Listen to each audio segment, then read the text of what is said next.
말씀하시기를 말세에 내가 내 영을 모든 육체에 불어주리니 너희의 자녀들은 예언할 것이요 너희의 젊은 이들은 환상을 보고 너희의 늙은 이들은 꿈을 꾸리라.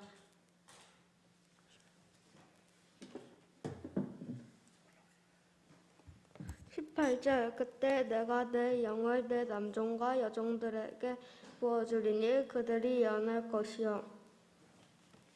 19절 또 내가 위로 하늘에서는 기사를 아래로 땅에서는 징조를 베풀리니 곧 피와 불과 연기로다. 20절 주의 크고 영화로운 날이 이르기 전에 해가 변하여 어두워지고 달이 변하여 피가 되리라. 21절 누구든지 주의 이름을 부르는 자는 구원을 받으리라 하였느니라. 아멘.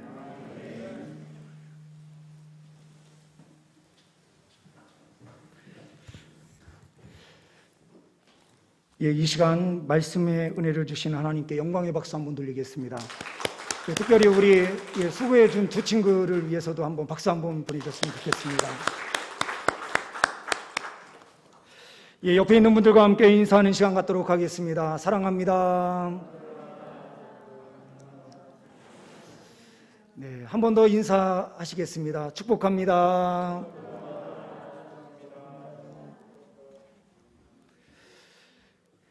이 시간 예배하시는 온 성도님들 위해 주님께서 성령 충만함의 역사로 함께하여 주시는 줄 믿습니다. 오늘의 제목은 꿈이 있는 사람이라는 제목인데요, 더 좀 바꿔서 우리가 제목을 보게 되면 꿈이 있는 교회라고 하는 말이 더 맞을 것 같습니다. 꿈이 있는 교회, 꿈이 있는 사람은 성령의 은혜로 충만합니다. 성령 충만함이 없으면 그 누구도 꿈을 꿀 수 없습니다. 그 이유는 우리는 죄와 허물로 인하여 완전히 죽었던 자들이기에 우리는 바른 꿈과 비전을 가질 수가 없습니다. 우리가 꿈꾸는 그 꿈은 철저하게 인간적인 꿈, 세상의 꿈을 향하여 나아갈 수밖에 없기 때문에 그렇습니다. 물질의 꿈, 권력의 꿈, 이 세상에서 세상 사람들이 꿈꾸는 것과 같은 똑같은 꿈을 꿉니다. 그러나 성령의 은혜로 충만하게 되면 같은 것을 꿈꾸는 것처럼 보여도 그 목적 자체가 완전히 다릅니다. 우리가 권력을 위해서도 꿈꿀 수 있습니다. 그리고 우리가 많은 물질을 위해서도 꿈을 꿀 수 있습니다. 그러나 그것으로 하나님께서 우리에게 만족함을 허락하여 주시는 것이 아닙니다. 하나님께서 주신 그 목적과 이유를 우리가 분명하게 알고 그 뜻을 이루어 드릴 때에 우리의 그 물질의 부요함, 그리고 우리에게 주신 건강의 복, 이 모든 것을 통해서 하나님께 영광 올려드릴 수 있게 되는 줄 믿습니다. 성령의 역사가 아니고서는 결코 하나님께서 주신 비전 꿈을 꾸을 수가 없습니다. 그러므로 주님의 공동체, 하나님의 백성들은 늘 항상 성령 충만해야만 합니다. 이 성령 충만함의 은혜를 누리는 그 방법은 다른 곳에서 찾을 수가 없습니다. 오직 예수 그리스도의 보혈로 깨끗하게 씻음받는 은총, 우리가 새 사람이 되는 방법 외에는 다른 방법이 없습니다. 우리가 신학 용어로 많이 쓰는 용어들이 있습니다. 재창조다, 새창조다. 재창조라고 하는 말도 다 이해가 되고 새창조라는 말도 이해가 됩니다. 재창조다라고 하는 것은 마치 창세기 3장 정례 하나님께서 인간을 창조하실 때의 그 모습대로 다시 창조한 것이 아니냐라는 생각이 드는 재라고 하시는 다시 재자를 쓰고 있기 때문에 이 부분에 대하여 거부하는 신학자들도 있습니다. 왜 그러냐면 예수 그리스도를 믿고 난 이후에는 구원에서 단 한 명도 탈락될 수 없기에 우리가 이 세상에서 때로는 죄를 짓고 때로는 넘어지는 일들도 있을 수 있지만 우리는 100% 구원받는 하나님의 백성들이기에 엄밀하게 이야기하면 새 사람이 되었다라고 이야기해야 된다. 그러므로 새 창조다라고 강조하는 신학자들이 있습니다. 두 가지가 어떻게 되었든 같은 의미로 우리가 받아들이면 아무 문제가 없을 것 같습니다. 꿈이 있는 사람은 성령의 은혜로 충만합니다. 800년 전에 예언했던 한 선지자의 그 예언이 성령 충만함을 받은 베드로가 다시 기억해내고 있습니다. 요엘서 2장 28절에서 32절 말씀이 그의 심장을 때리기 시작한 것입니다. 하나님이 말씀하시기를 말세에 내가 내 영을 모든 육체에 부어주리니. 말세에라고 하는 이 단어는 구약에서는 그 후에라는 단어로만 나와 있습니다. 그 후는 예수님께서 오시고 십자가에 못 박혀 죽으신 이후에 그 후라는 표현이 합당할 것입니다. 오늘은 바로 말세에라고 하는 것은 예수 그리스도께서 승천하신 이후에 제자들이 하나님 앞에 기도하는 그 순간 말세다라고 말씀하시며 이 말씀을 선포하고 있습니다. 우리가 말세 신앙 마지막 주님께서 재림하시는 그 때를 바라보며 믿음으로 달려갈 수 있는 주의 백성들 되시기를 간절히 소망합니다. 준비된 PPT 하나를 보면서 함께 말씀을 또한 이어가려고 합니다. 초등학교 입학 학령 인구 그 추이를 보게 되면 2013년도에는 입학했었던 1학년 아이들이 42만 6,646명이었습니다. 그러나 2024년이 되는 앞으로 3년 후 정도에는 35만 7,771명, 그리고 27년이 되면 27만 2,400명이 입학하게 된다라고 이야기합니다. 초등학교의 인구는 점점 줄어들고 있습니다. 이때에 우리에게 필요한 것은 무엇일까? 꿈꾸는 사람은 미래를 향하여 마음이 넓혀진다라는 사실입니다. 17절부터 18절 말씀을 보시게 되면 너희의 자녀들은 예언할 것이요 너희의 젊은이들은 환상을 보고 너희의 늙은이들은 꿈을 꾸리라. 그때 내가 내 영을 내 남종과 여종들에게 부어주리니 그들이 예언할 것이요. 여기에 말씀들을 가만히 살피다 보면 예언, 환상, 꿈, 이 모든 것들은 미래에 대하여 말하는 것처럼 보입니다. 그러나 선지자들의 말씀 선포의 내용을 우리가 들여다보면 절대로 그렇지 않습니다. 미래를 반드시 말하고 미래를 꿈꿉니다. 미래를 향하여 전진합니다. 그러나 이 땅의 현실을 왜곡하지 않습니다. 이 현실이 주님께 돌아와서 회개할 때에 승리할 수 있는 삶이고 우리의 미래가 보장될 수 있는 그 길은 우리가 회개할 때에 가능하다라고 선포하는 것이 예언자들이었습니다. 그러므로 이것을 돌려 말하면 역사의식을 갖는 것이다라는 것입니다. 이 땅의 삶을 외면하지 않습니다. 앞으로의 미래를 바라봅니다. 그러려면 이 때에 하나님께서 우리를 이곳에 세워주신 이 시간에 우리가 무엇을 해야 하는지 인식해야만 가능한 것입니다. 이것이 바로 역사의식입니다. 또한 이것을 우리 기독교 용어로 바꾸어서 보게 되면 사명의식이다라고도 말할 수 있을 것 같습니다. 하나님께서 왜 이 땅에 우리를 세워주셨고 지금 이 어렵고 힘든 시간에 우리를 이 자리에 불러 모아주셨는가? 초등학생들의 숫자가 점점 줄고 학생들의 숫자가 줄어들어서 각 초등학교뿐만 아니라 중고등학교, 대학까지 그 입학 인원수를 채우지 못하는 학교들이 점점 많아지는 이 시기에 그러면 우리가 현실을 바라보고 있는데 앞으로 미래를 향하여 우리는 무엇을 해야 하는지를 생각해야만 합니다. 역사의식이다라고 하는 것은 미래를 예견했기 때문에 끝나는 것이 아닙니다. 그러면 미래가 저렇게 될 것인데 우리는 어떻게 이 상황을 돌파하며 준비하며 나아갈 것인가? 이것이 역사의식입니다. 정치 쪽에서는 우리가 많은 것을 말하면서 정치적인 행동을 취하려고 하는데, 믿음 영역 안에서는 우리가 어떠한 모습으로 역사의식을 갖고 준비하고 있는지 주님께서는 이 시간 우리에게 질문하시고 계시는지 모릅니다. 자녀들은 예언할 것이요, 또한 젊은이들은 환상을 볼 것이고 늙은이들은 꿈을 꾸게 될 것이다. 이것이 가능하게 하기 위해서는 우리가 무엇을 해야 합니까? 우리가 지금은 주일학교라고 하는 단어로 우리가 영유치부부터 시작하여 청년 부서에 이르는 그 곳을 우리는 주일학교라고 지칭합니다.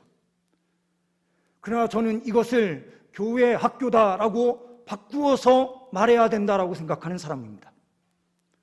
우리가 주일날만 나와서 하나님 말씀을 배우고 습득하는 것이 아니라 우리가 늘 항상 교회를 가까이 하고 교회에 나올 수 있는 환경, 그 여건들을 만들어주는 것이 중요합니다.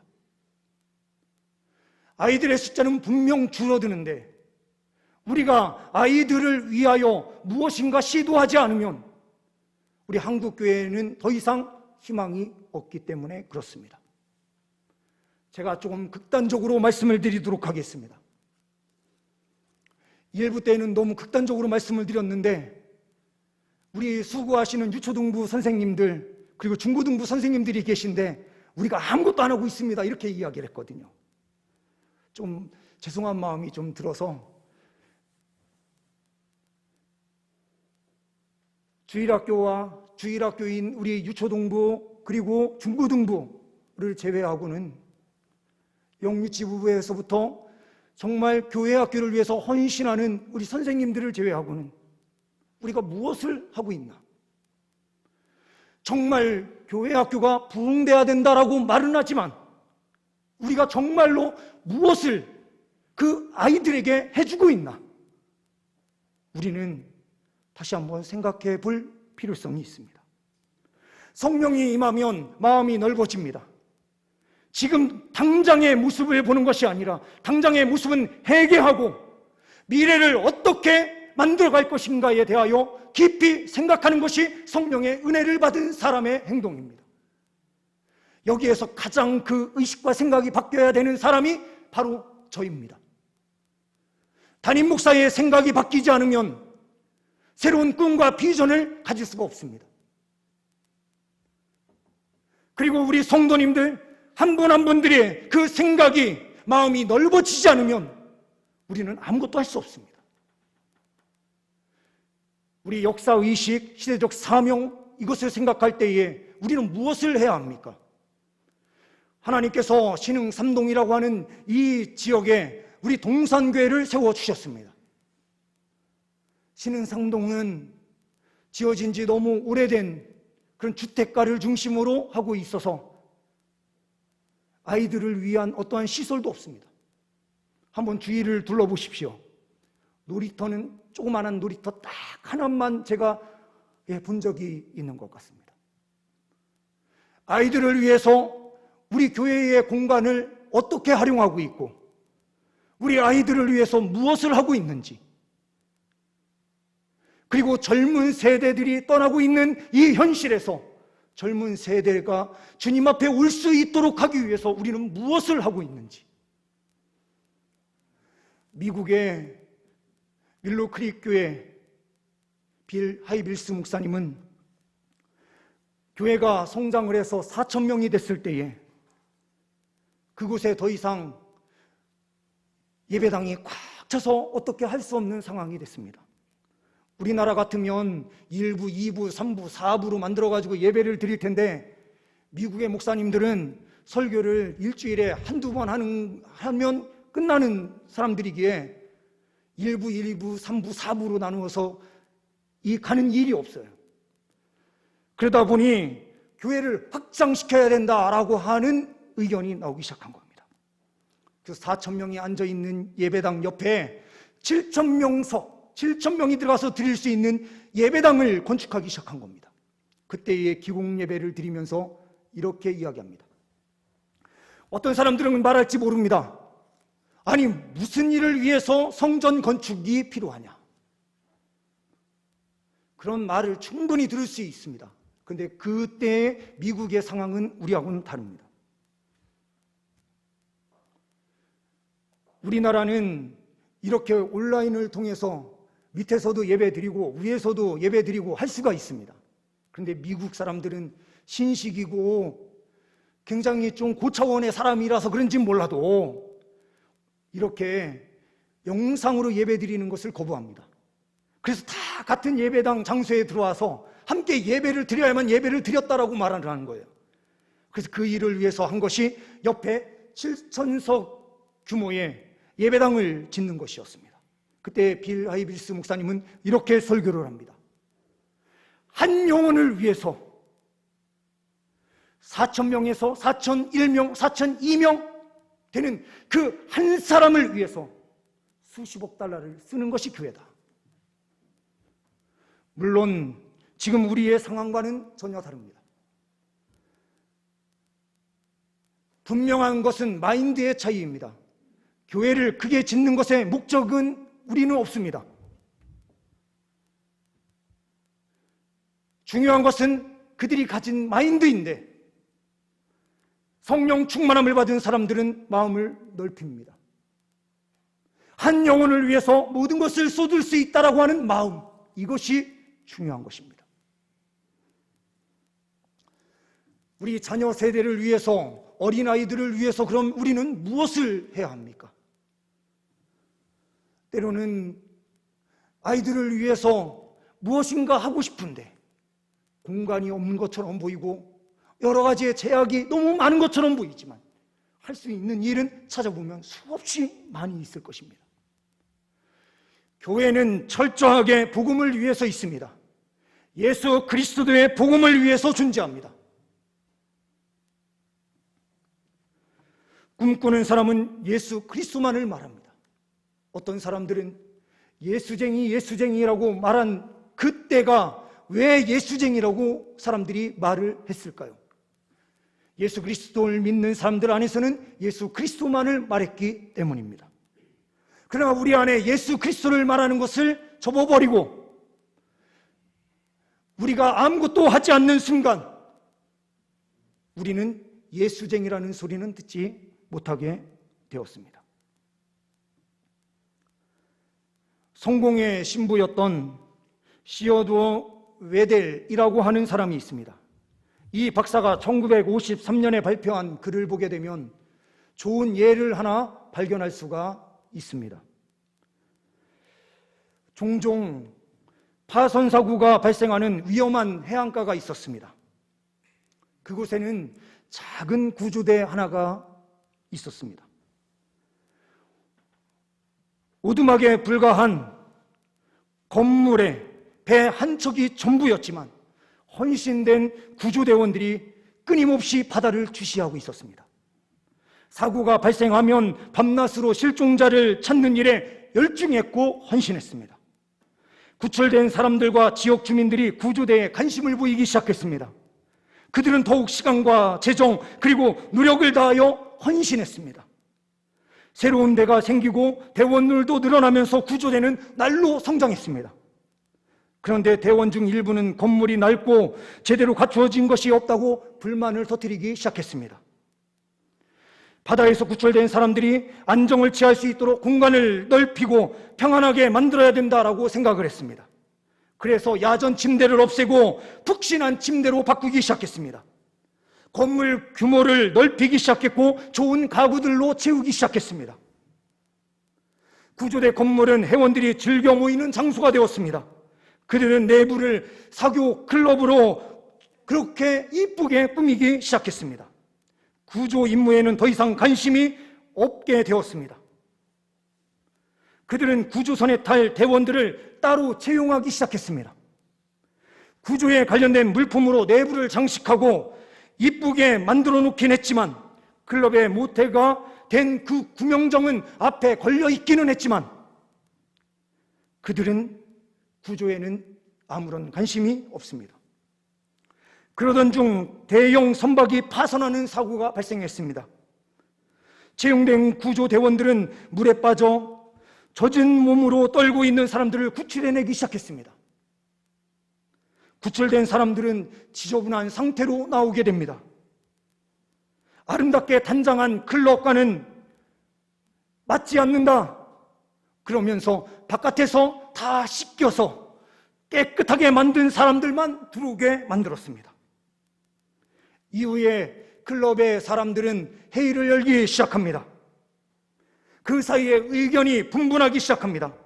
클럽의 사교 활동에 방해만 되는 저 불쾌한 사람들을 우리는 더 이상 받지 말고 구조 활동도 멈춰버리자.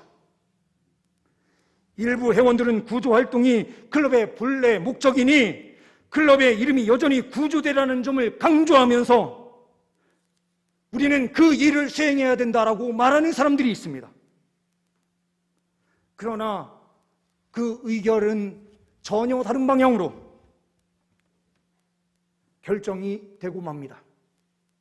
그래서 많은 사람들 가운데 일부의 사람들은 그곳에서 나와서 다른 구조대, 조그마한 구조대를 만들기 시작합니다.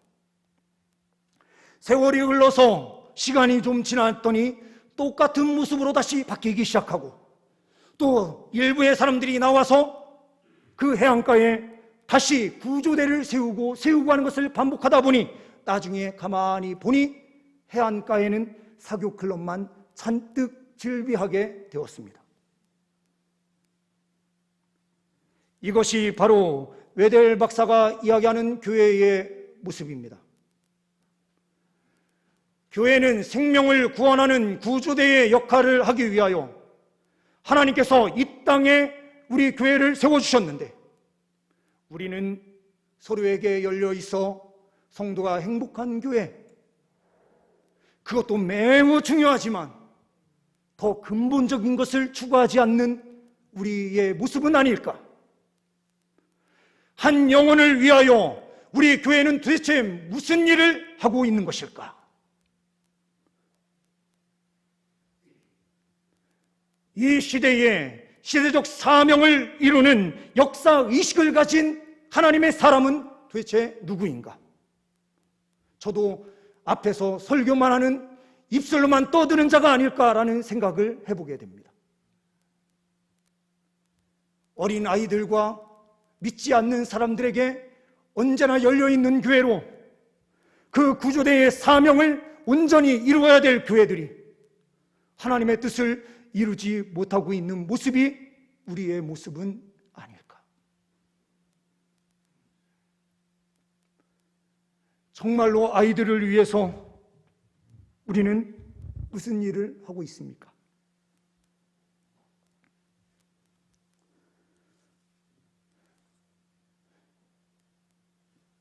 저는 교회의 본질을 지켜야 된다는 거 저는 붙잡는 사람입니다.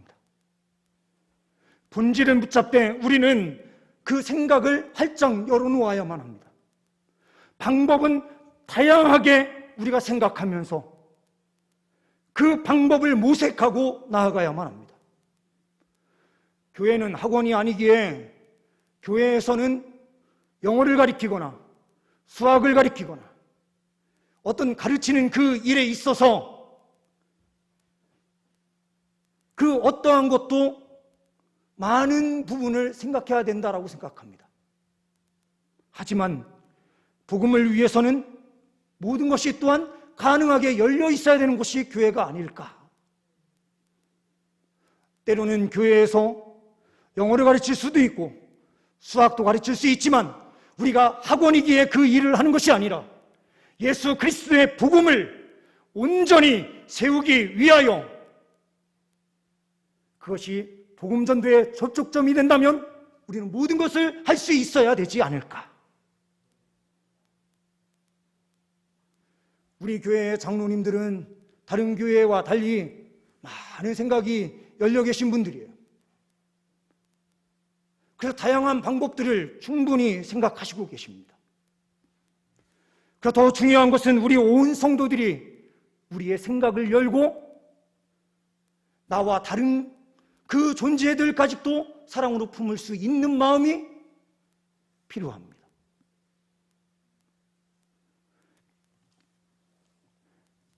저는 그렇다고 일방적으로 무엇인가 추진하려고 이 말씀을 드리는 것이 아닙니다. 오늘의 가장 중요한 것은 우리 서로가 마음을 넓혀야 하고 다양한 방법을 생각할 줄 아는 신앙인이 되어야 된다는 것입니다. 나만의 생각이 맞다라고 하는 것도 잘못된 것입니다. 목사의 생각이 틀릴 수도 있습니다.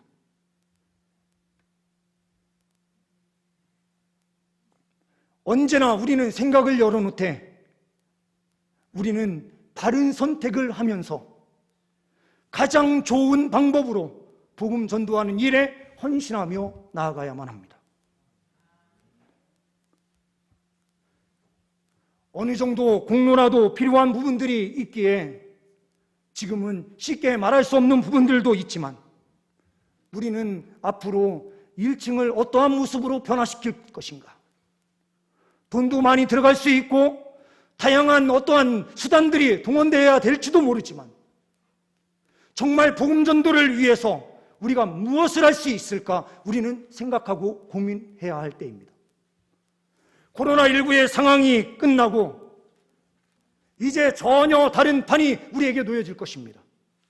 바깥에 나아가서 전도하는 일도 중요하고 또한 가까이에 있는 사람들을 만나면서 전도하는 일, 이 모든 일이 다 필요하지만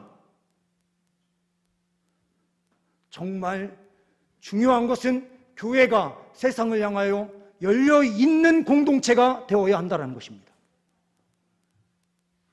누구나가 쉽게 들어올 수 있는 교회, 누구나가 쉽게 접할 수 있는 공간, 누구나에게 그 모든 것을 제공할 수 있는 사랑의 넉넉함, 우리 공동체만 생각하는 교회가 아니라 이 지역사회에 무엇인가 할 수 있는 일을 찾아내고 가난하고 힘든 사람들을 위하여 헌신하는 공동체,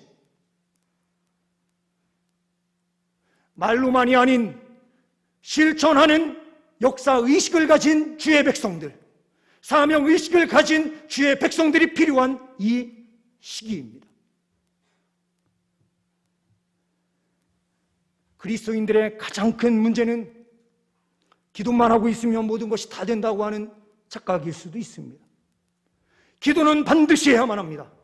그러나 하나님의 뜻이 이것이 확실하다라는 생각이 들 때에는 거침없이 순종함으로 나아가는 그 행동이 우리에게 필요합니다. 성령 하나님께서 우리에게 오셔서 누구든지 주의 이름을 부르는 자는 구원을 받으리라 라고 하신 이 말씀을 우리에게 주셨을 때는 누구든지 주의 이름을 부르게 하기 위해서 아무것도 하지 않아도 되는가? 그렇지 않다라는 것이죠. 꿈이 있는 사람은 예수 그리스도만을 이야기합니다. 남서울 교회를 개척하시고 남서울 은혜교회를 또한 개척하셔서 두 교회가 어마어마하게 성장시켜 놓으셨던 홍정길 목사님이 계십니다. 이 홍정길 목사님께서 은퇴하실 때에 어떤 기자 한 명이 찾아가서 이러한 질문을 합니다. 목사님, 목회에서 가장 중요한 것이 무엇입니까? 홍정길 목사님은 거침없이 이렇게 답변하십니다. 목회에서 제일 중요한 건 예수 그리스도지. 우리 그리스도인들의 삶에 가장 중요한 것은 무엇입니까? 정말로 예수 그리스도뿐이다라고 고백하며 달려가시고 계십니까? 예수를 향한 뜨거운 열망, 헌신, 수고가 우리 안에 있습니까? 한 영혼을 살리기 위한 우리의 헌신이 정말로 있습니까? 앞으로 더 많은 아이들이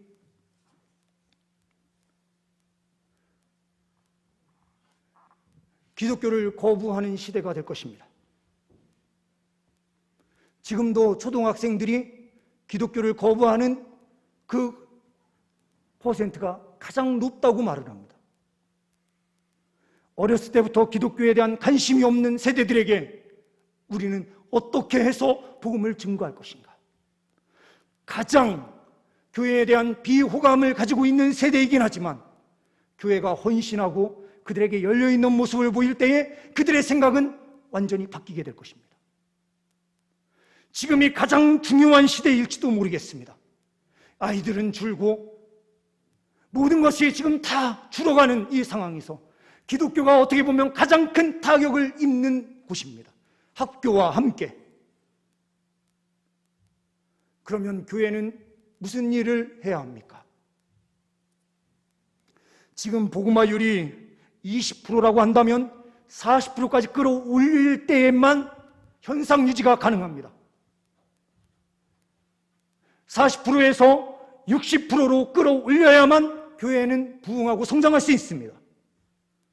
지금 그 어느 때보다도 우리에게 요구되는 것은 구주대의 역할을 끊임없이 해나가며 죽은 영혼들을 살리는 것이 가장 중요합니다. 교회의 본질은 구주대의 역할을 수행하는 것입니다. 오직 예수 그리스도의 복음을 증거하며 이 세상에 있는 죽은 영혼들을 살리는 그 일이 우리 교회가 이 땅에 존재하는 이유입니다. 우리가 세상을 향해 열어놓고 모든 사람들에게 들어올 수 있는 환경, 여건, 이 모든 것들을 다 제공하려고 하는 것도 아이들에게 무엇인가 교육하기 위한 관점도 아닙니다. 철저하게 예수 그리스도를 받아들이고 예수 그리스도를 통하여 구원 얻도록 하는 그 목적 하나뿐입니다. 어떠한 목사님이 많은 일을 하는 교회를 대관하기도 하고 커피점을 운영하기도 하고 다양한 일을 하는데 그 목사님이 지나가면서 이런 말씀을 하신 적이 있습니다. 교회만 안 돼. 교회의 본질을 잃어버리지 않는 것이 가장 중요합니다. 예수 그리스도의 복음을 위하여 우리가 모든 것을 할 수 있다라고 하는 확신과 헌신을 통하여 주님의 나라가 확장되는 그거 외에는 다른 방법이 우리에게는 없습니다. 그러므로 교회 안에서 우리가 작은 도서관이든 아니면 어떠한 것을 행하든 그것은 복음 전도를 위한 목적입니다. 아이들에게 영어를 가르칠 수 있습니다. 아이들에게 수학 가르칠 수 있습니다. 아이들에게 모든 것 해줄 수 있습니다. 그러나 복음의 길이 아니면 그 어떠한 것도 해서는 안 됩니다. 우리 성도님들, 이 시간 성령 하나님께서 우리 가운데 임재하여 주셔서 미래를 예측하게 하고 미래를 볼 수 있는 눈을 우리에게 허락해 주시고 계십니다. 그런데 이때에 우리가 새로운 일을 시작하지 않으면 우리는 시대적 사명을 망각하는 것입니다. 시대적 사명을 기억하고 우리가 무슨 일인가 해 나아갈 때에 세상은 변화될 수 있습니다. 이렇게 많은 데이터들이 우리에게 이야기해 주는 바가 너무 많은데 우리는 도대체 어디에 관심을 갖고 있는지 우리가 다시 한번 깊이 생각할 수 있는 어린이 주일이 될 수 있기를 소망합니다. 간절히 기도해 주시되 행동으로 나아가 주시는 우리 성도님들 되시기를 간절히 소망합니다. 기도하십니다. 하나님 아버지 감사합니다. 성령의 은혜로 우리에게 함께하여 주셔서 예수 그리스도 안에서 주님 새로운 꿈을 꾸게 하여 주시니 감사합니다. 이 꿈을 향하여 나아갈 때에 우리의 마음이 넓어지게 하여 주옵소서. 주님의 뜻을 온전히 받아들이고 시대적 사명을 완성하는 교회가 되게 하여 주옵소서. 오직 예수 그리스도만을 증거하는 능력의 교회가 되게 하옵소서. 우리 주 예수 그리스도의 이름으로 기도하옵나이다. 아멘.